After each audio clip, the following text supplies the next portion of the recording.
Hello po mga mamamayang, magandang hapon po sa inyong lahat. Ngayong hapong ito ay magluluto po ako ng sopas with chicken. At ito na po ang ating mga sangkap. Unang-una, elbow macaroni na pinakuluan ko na po siya. Tapos evaporated milk, chicken, carrots, celery, onion, garlic, mushroom, chicken cubes, asin. Gagamit din po tayo ng cooking oil at saka chicken stock. Ngayon po ay uumpisahan ko na pong lutuin to. Ngayon po ay maglalagay na po tayo ng cooking oil sa ating lutuan. Ganyan lang po karaming cooking oil ang gagamitin natin. Tapos isusunod na po natin yung ating bawang.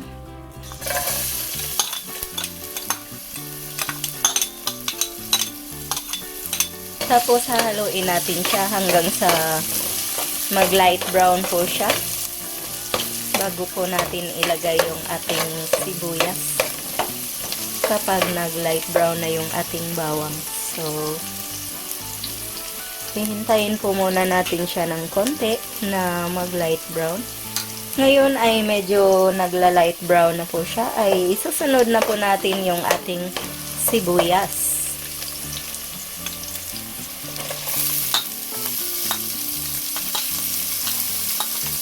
Tapos hahaluin lang natin.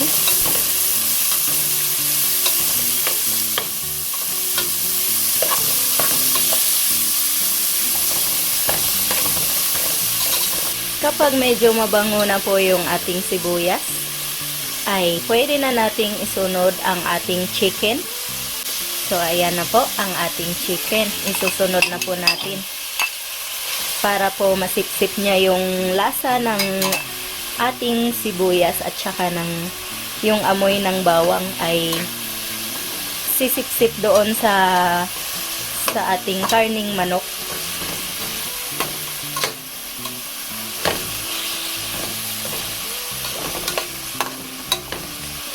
Yan, hiniwa ko po siya ng maliliit na pagkahiwa yung ating manok para mas mabilis po siyang maluto. Tsaka hindi po pala ako maglalagay ng hotdog nitong aking lulutuing sopas kasi ayaw po nila yung hotdog, yung mga kasama ko po dito sa bahay. So, chicken na lang at saka yung mga gulay ang ilalagay ko. Pero kung gusto nyo pong lagyan ng hotdog ay nasa inyo na po yun. Ngayon po ay tatakpan po muna natin para maluto yung ating chicken. Ngayon po ay hahalo-haloin lang natin tong ating manok.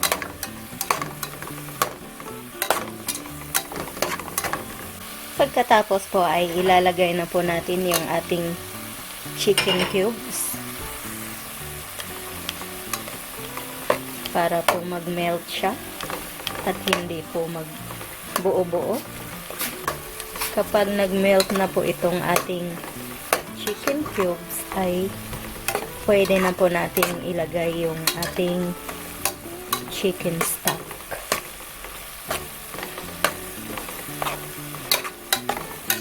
Ayan na po. Sobrang bango na po ng aking niluluto ngayon. Ngayon po na okay na yung ating nor cubes ay lalagyan na natin siya ng chicken stock. Ito po pala yung sabaw ng chicken na pinapakuluan ko po kanina. Hindi po ako naglagay ng asin doon. So, okay lang na dalawang chicken cubes ang nilagay ko. Ngayon ay tatakpan ko po muna to 15 minutes para mas lalo pa pong maluto yung ating manok. Ngayon po ay mag-a-add lang po ako ng 500 ml na tubig para may sabaw po yung ating sopas. Ngayon ay tatakpan po muna natin ulit para kumulo po siya. Ngayon po na kumulo na yung ating sabaw ay pwede na po nating ilagay itong ating carrots. Hahaluin lang natin siya ng konti. Ayan na. Nagmukhang sopas na siya. Kahit kulang pa yung mga ingredients natin.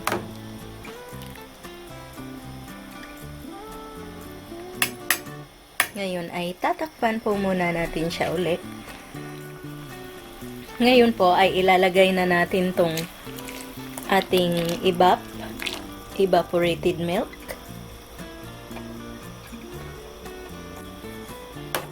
Hahaluin lang natin.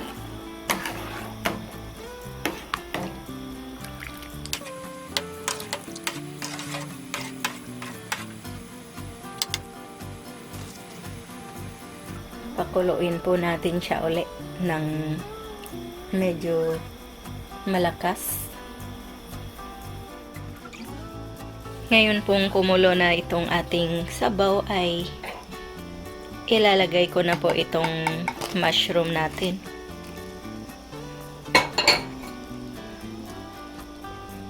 At isusunod ko na rin po itong celery. Hahaluin po natin siya.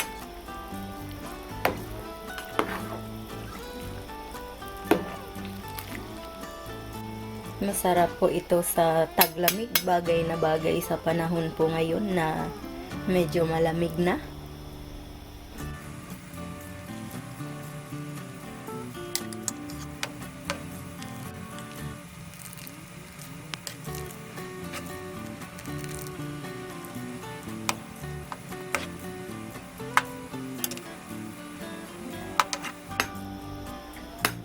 Ngayon po ay papakuluin ko po muna ito. Ngayon po ay maglalagay po ako ng asin. Pahihinaan po natin ng konti yung apoy para hindi po umapaw.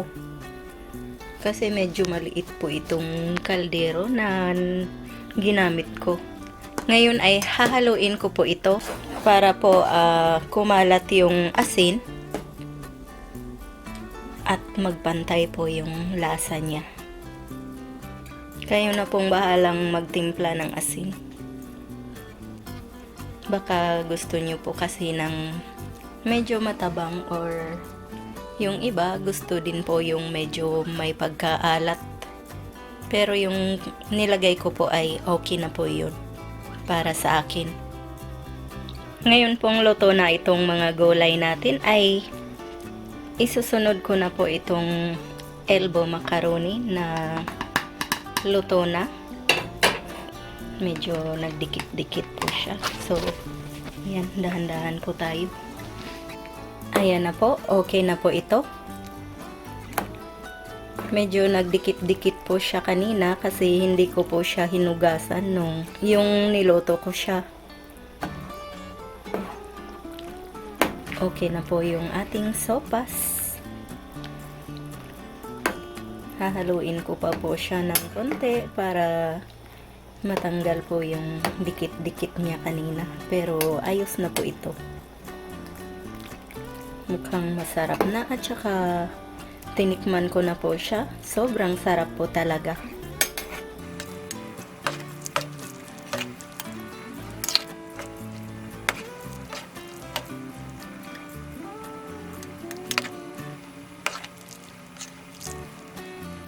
Ayan na, luto na po siya.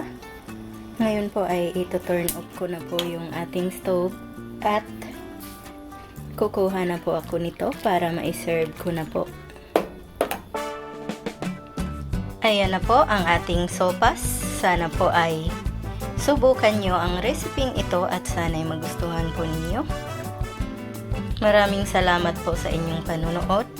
Sana mag-like, mag-share at mag-subscribe po kayo. Ito po ang inyong Ate Mayang na nagsasabing, mabuhay!